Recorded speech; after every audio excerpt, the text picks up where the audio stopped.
Hey guys, Evan here, real quick before we jump into today's podcast. I wanted to let you know of a couple of things. One, this is a new season of the podcast that we're calling The Idols of a Man's Heart.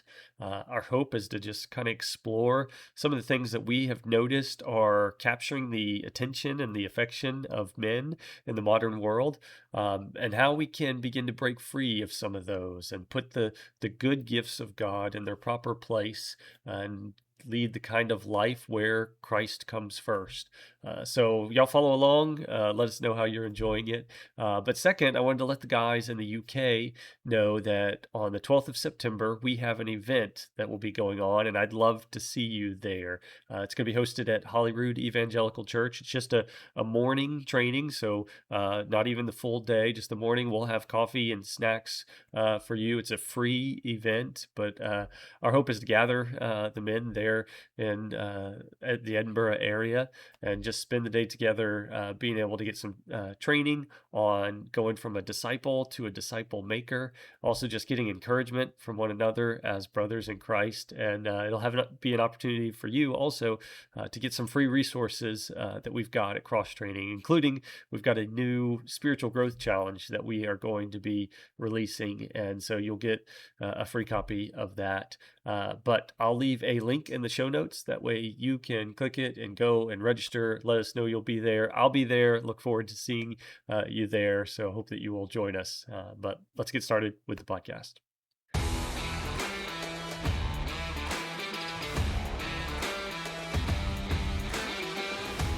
Joe, my friend, how are you?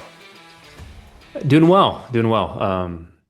Got back a couple of weeks ago from cycling through England with two of my sons and a nephew. So we went from the north to the south and just had an amazing time seeing the back alleys and roads and canals of England and checking out sites like Stonehenge and any number of other beautiful things. So it's been a good summer so far. Oh, thanks for showing off, and your life is way better than mine. So you just proved that. Thank you for that. I have been at home taking care of my kids and working, like any normal man. But great. I'm glad that you got to cycle all of England. That's good for you. And I'm you're, sure I'm sure cycling Mississippi is just as beautiful. oh, trust me. Yes, amazing. So we're kicking off a new series here, Cross Trading Podcast, and kind of our idea behind this is one, we know that it's a gift to be a man. It's wonderful to be a man, but with that gift, it comes some maybe particular temptations, some particular struggles, and there's ways in which I think that guys can take good gifts of from God and good gifts of this world and turn them into an idol and something that just really attaches to their heart and takes all their time and attention. And we want to just kind of have an open conversation about those kind of things. Things like sports, fitness, career, sex, family. Again, good things, but if not kept in place, can go outside the bounds and become kind of an idol of the heart, is what we'd say. So I want us to start by kind of defining or helping guys understand what exactly is an idol of the heart before we spend a whole series on talking about the idols of men's hearts. So, Joe, what would you say to a guy if he says, "I have no idea what you're talking about, idol of the heart"? How would you describe that to him? Yeah, one of the things we read in the Bible is that we're to have no other gods before or above, beside the one who is actually God. And I think usually when we use that language of idols of the heart, we're talking about a misplaced love. We're talking about really disordered love. Hmm. And so typically it's not that we care about something that in and of itself is evil. I mean, there are things that are parts of God's creation or things that are normal aspects of human culture, but we take something that's less significant and we ascribe to it a degree of importance that it doesn't have, and so we end up prioritizing it over other things. Hmm. And it's that danger that when all of a sudden it becomes something that now our life's beginning to circulate and go around it and revolve around it, and our thoughts, are compelled and consumed, And from the outside looking in, anybody says this is starting to look and smell a little bit like its own religion. This isn't just Mm, a part of your life. This is governing your life. mm. And almost anything's a candidate for sneaking in and stealing our worship in that way. And so this is what we're after. We're trying to think, for the typical men, living in whether it's the UK, United States right now, what are these things that, truth be told, if you just rub shoulders with other men, like Hmm. this is going to be a challenge because our world is built to exalt these things and to prioritize them over worship of God Himself. Yeah. Yeah, that's right. They're all around us, any of these objects that we kind of honor in place of God.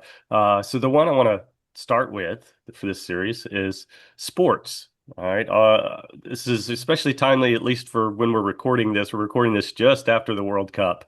So I know you guys probably have spent a ton of time and energy over there in the UK on the World Cup. A little bit here in America, probably definitely more than usual. I mean, my family watched a soccer game for the first time, so this was a big deal for us here.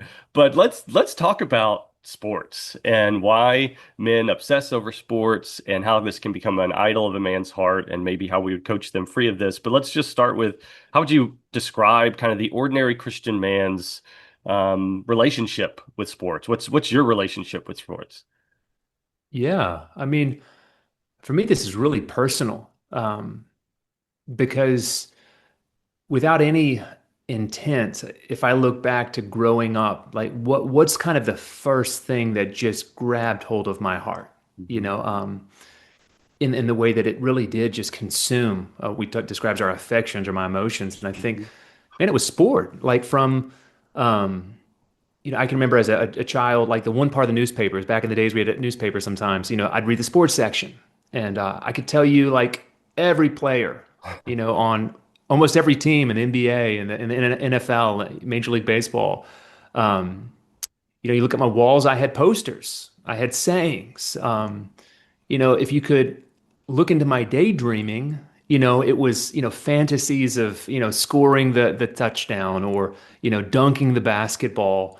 Um, and, someone like the closest I could come to probably devotion, wanting to fall down at someone's feet would have been like Michael Jordan. If I would have ever been in the room with Michael Jordan, like this is, it would have felt like almost in the presence of a god or something, like just this otherworldly person.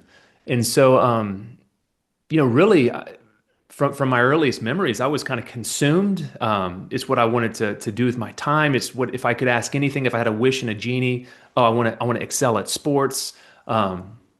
It was the dominant religion of my childhood and teenage years, and all of that happened not because anybody ever sat down and preached the message to me in a way that was like focused. It was my world. It was my the habits around me. It was just everything I breathed in as a child. Just set sport up to be really the most important thing in a man's life. Yeah, yeah, you're not alone. You very much described my childhood. If I had sports figures, those were the men I looked up to. Like, if you talk about them as a child, who were the men I looked up Yeah, to?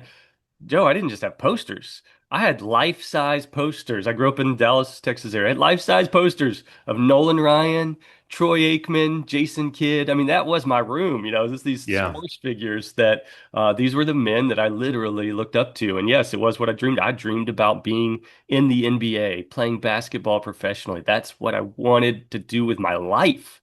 yeah. And so, yeah, there's certainly an obsession from early on. And I think just even looking today, okay, when I look at my friends and the guys around me, what is the relationship between sports and the average Christian man? I think there are a lot of Christian men that are still obsessed with sports in that same way that you and I talked about as we were kids. But I think even if you're not, you feel a little guilty maybe or a little odd. You feel like in order to be a man, you need to at least be able to talk about sports. Like there Oh is yeah, something that it seems like, okay, if I'm going to be a man, I need to at least know what the score was to the game last night or who played. Like there's this yeah. basis of being a man means you love sports and you know and keep up with sports at the very least. And so it can be it's a high bar. Yeah, when I think it's beyond just the the sort of marketing side or the kind of the sort of news element, it really is, I think, if you think of rites of passage for men, Yeah. like we don't have a lot of rites of passage, but if you really think about it, like for most of us, what do we need our sons to do? Well, they got to play little league, or they've got over here it's football. But there's a whole series of things that are kind of expected. And Mhm. honestly, as a parent, if your children miss out on these, then you really it keeps you up at night. You're in agony. And the ideal is to make sure that they can play a varsity sport. Mhm. In the U.S., you get a letter jacket. Most of them aren't going to go to college. They're not going to play at that level. That's okay. But you don't want to graduate from high school without a certain set of sport experiences that, in a really odd way, I think for a lot of men, determine whether or not they have honor among other men or not. And you think of something comical, even like Napoleon Dynamite, whatever his name, Uncle Rico or whoever he is, but Yeah. just reliving that mistake he made, Yeah. what he could have done in sports, and that's, I mean, it's comical, but it's not. Uh, There is a regret, that men can have in their that lingers with them oddly into like middle age, like wish I would have accomplished more in that area. And so mhm. it's really interesting the way somehow, again, talking about idols, this isn't just an individual thing, like culturally, and Yeah. especially masculinity wise, this is how you define yourself as a man. And this is the critical kind of component of your childhood, not the only one, but one of the critical components that sort of sets you up to succeed at life or not in an odd way. Yeah, so I want to pick at that a little bit and get it. What is it? So, what is it about sports that makes it this idol and this cultural phenomenon for men specifically? Like, I think there are little girls who grow up with posters of sports figures and that kind of thing, and then grow up playing sports. Not as many probably as boys, but it's still. I mean, girls' youth sports is huge. However, if I walk into my church this Sunday and walk into the group of women that are standing around talking, it's very unlikely that they're talking about, the sports game last week or that they're talking about their sports obsession, more so with the men. So there is something specifically with men and that how sports can become an idol. What is it? What is it about men that makes us more apt to have sports become this idol of our heart? Yeah, I think there's a few things. One, we don't live in a warrior culture. Hmm. So in older traditional societies, sport would always be balanced by the real thing Yeah. that's competitive, which is namely warfare. Yeah. And so that kind of puts sport in a lesser category. When you take that out, you have the same kind of masculine desires for competitiveness, for strength, for assertion, but kind of the sphere where all of that works its way out ends up being on a playing field. Um, and I think in a world where there's less and less, it's not obvious where you exhibit that part of yourself as a man. Mm-hmm. Well, the one place you can point to is on a sports field. Yeah. And so it kind of takes this kind of grander place in a modern male life than it would have had, in other times. But then the other side of it is the marketing side. And so you Yeah. take that because a lot of sport really came out of the boarding schools of England in the 17 and 1800s. But you kind of take this, okay, we're going to grow up young men on the fields of these schools. Then you bring that into an American culture, says, how can we make money off of this? How can we create a product that's not just going to grip the heart, but if it grips the heart, it's going to grip the wallet. Yeah. And um, and that's where you then get all of the additional rituals of you sit down to watch Monday Night Football, and every week it's like Mm-hmm. this is the one event in your whole life that you could never miss out on. And if you miss tonight's game, you're a loser and will never catch up with the rest of the world. And all of the fanfare, the rituals. You go into the stadiums. I mean, anybody from outer space that visited our planet and asked where do people worship, they wouldn't go to churches. They all the heroes, all the ritual, all the praise that's going on in stadiums, Mm-hmm. and some of that's created for nothing more than to make money. And so I think you take all these kind of these male urges and needs that we don't know how to express. You put them in a capitalistic modern environment, that wants to promote it and make money. And then you create this religion, Mm. and we're caught up in all of it, with this and other stuff going on in our hearts. Yeah, you have nailed that and captured that perfectly. The only thing I could possibly add to that is I do think there's something about the brotherhood element of sports that men are Yes, drawn to absolutely. specifically.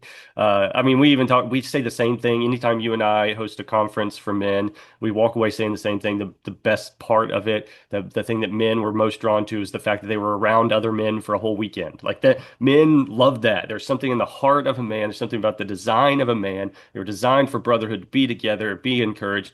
And sports, man, it offers that. It offers that brotherhood, whether it be sitting on the couch cheering for a team, knowing that you've got everybody else is cheering for this team. There's this brotherhood amongst who cheers for this team. Or if you're playing sports, there's a brotherhood on a team and being a part of a shared mission. And man, there's something about that that is captivating to the Oh yeah. heart of a man, and that is really hard to let go. And it becomes addicting. And like you said, you combine that with just the ritualistic nature of sports and how there are just these set up traditions and timelines.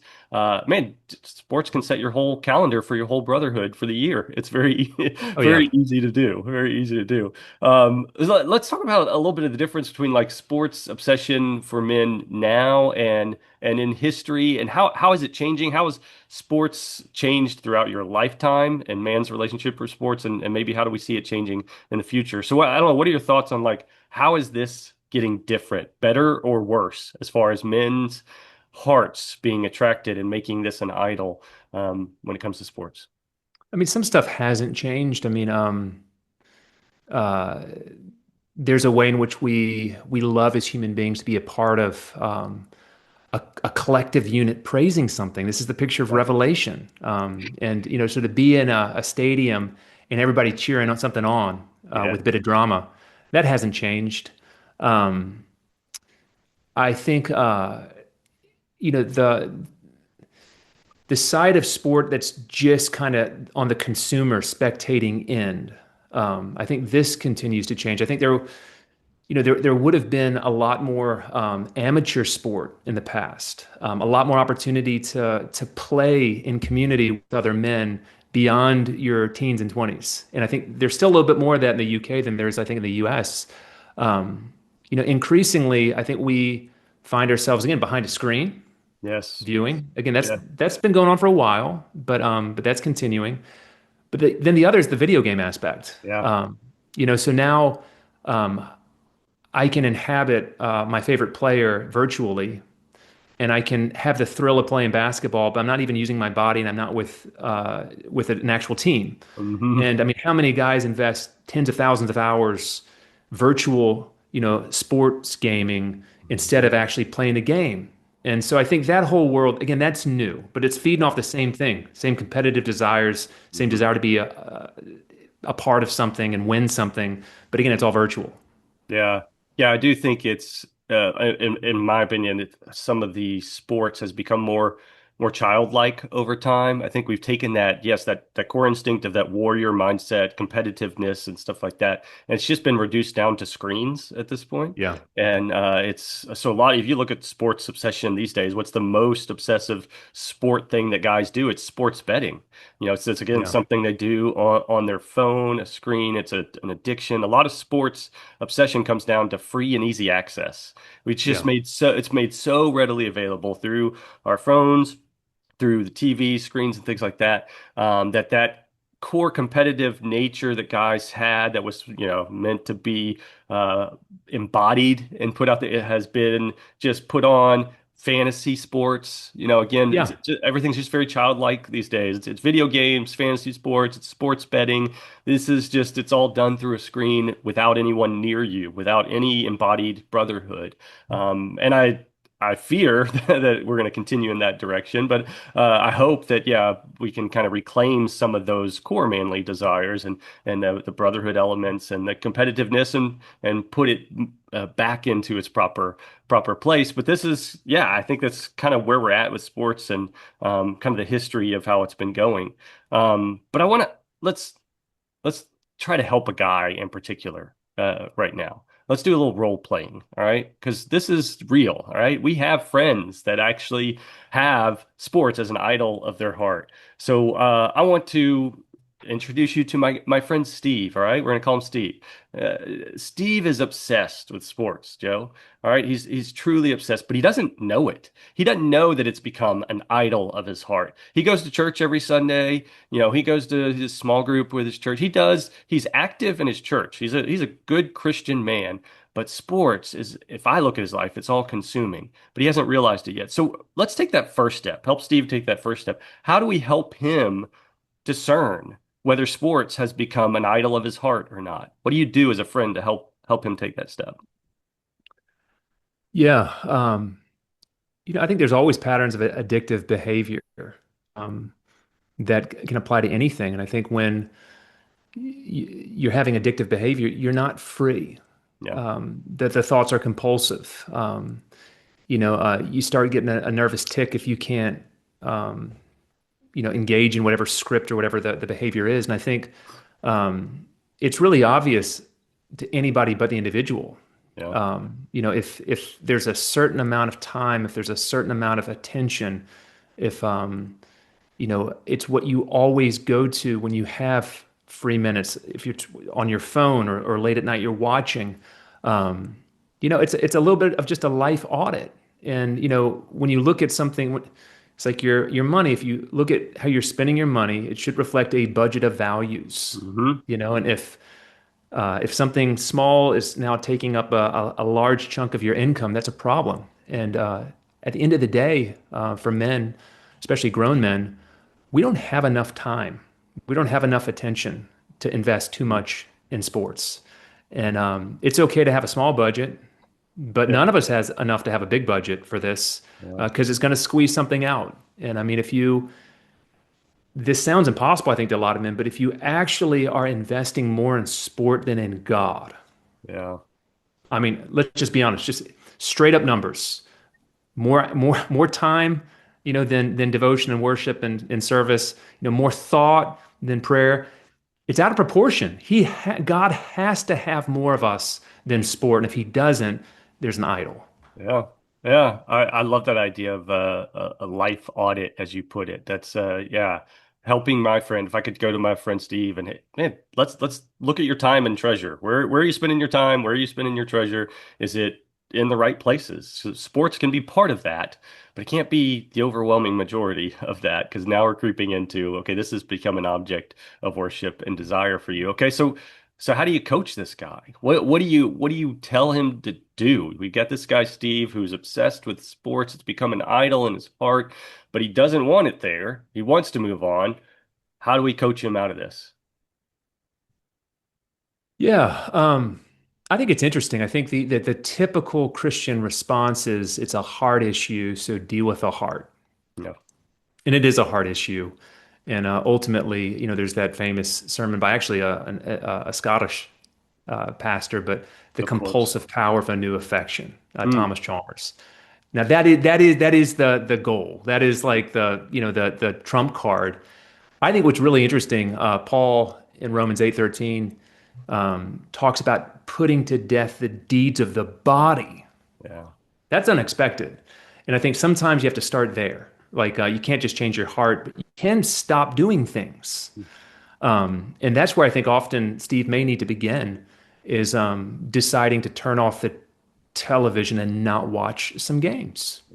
To not listen to some podcasts that feed this. Like there's some actual concrete actions that feed that idolatry. As you cut those off, what you find is there's less strength within that idol. And then over time, again, there's this deeper revolution of the heart that's needed. But often, again, I think you have to look at what's the scripts, what's the behaviors that are feeding the idolatry, and you have to be willing to actually start with that behavioral stuff. Yeah, you got to be willing to set some limits in your life. Like, hey, okay, if this is creeping in to become an idol, then uh but it's a good thing and it can still be a part of my life. What at what point? At what point does it cross? How can I set limits? What do I say? Okay, I'll watch one football game a week, but I'm not going to watch every football game every Sunday. Yeah. Or, I'll watch football, but not by myself. So I won't Yeah. do any private screening. This is going to be a family event, or I'm going to invite friends over. So, but I'm not going to sit alone and just watch sports all day.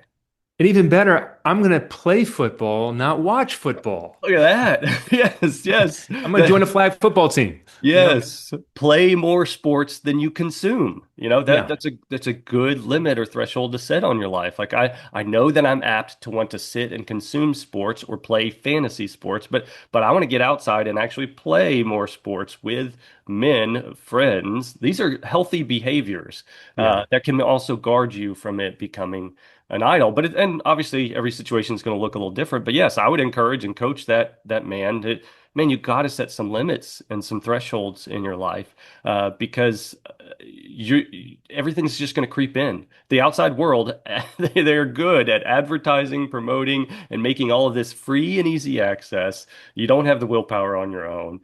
You've got to do things like going all in at your local church and saying, you know what, I'm not going to miss a Sunday because a good game's on. No, this is Yeah. more important. There are more important things. And so you just got to make some pre-decide, make some decisions ahead of time. This is how I live my life. This is who I am. This is the limits I live by. Otherwise, things like sports creep in and they become an idol, and I don't want to be that kind of man. And And that's what I love. I think the other side is to positively actually spend some time thinking, what are sports good for? Yes.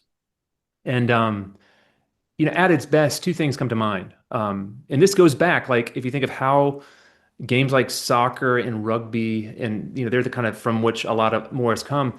They were started by like headmasters of school for a reason, and it Yeah. was to train character. Mm. So and we all know this that at its best, sports isn't where you have some diva, just kind of showing off their personality, but you're learning things like to be determined in the midst Mm. of fatigue and Mm. to persevere and to be selfless even. So there really are ways of relating Mm. among other people that can be cultivated.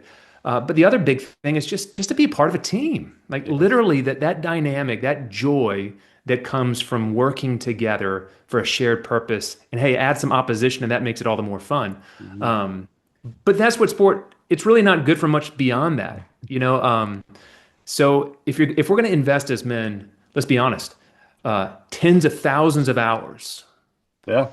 like we might as well get some benefit out of it. And so if we're not growing in our own character, if we're not, like you said, building relationships and feeling like we're a part of a team, what is it for? At that point, it really is it's almost like a parasite just leeching us of devotion and passion and the desire to have heroes.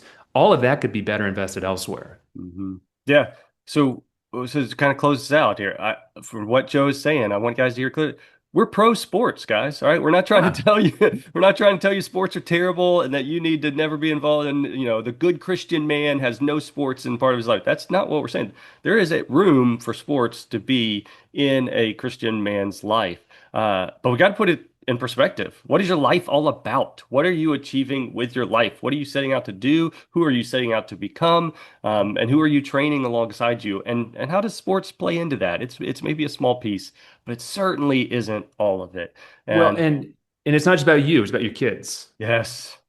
It's let's be honest about your aspirations for them.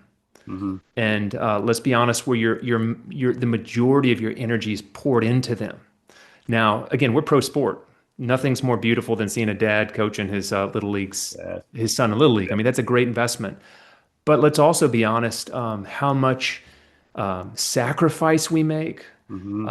how much we money we spend, how much it's on our mind that little Johnny uh, is the quarterback or is the striker or is what the pitcher on his team, and we fantasize that he'll do things we never accomplished on the field, Hmm. and all of that speaks to misplaced affections again. I mean, do we have the same aspirations that he'll be a man of great character and a loving husband one day and, responsible and sacrificial and serve the local church?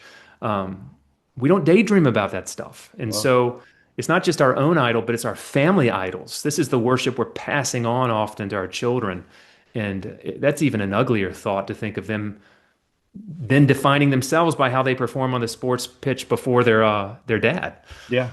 Yeah, guys, if you think sports are an idol in your heart, just wait until you just plant that in the seed of all of your kids, and it grows even bigger than what it is right now. There is, we should be afraid of that. We should fear that. And so, guys, we want you to take this seriously. We want you to think about, has it become an idol for you? We want you to do a life audit, and we want you to help your friends, to coach them along the way, and to take seriously the things like sports and their place in your life. So that's our hope for this episode and for the future episodes in this podcast season. We're going to talk about more things like this that creep into a man's life that are good things, but if we're not careful, they can overtake us and can become these idols of our hearts, and we don't want that. So y'all keep paying attention, follow along with the Cross Train podcast. We're going to talk about fitness and career and sex and family, and excited to continue this series with you, Joe, and hopefully Andy will join us next time.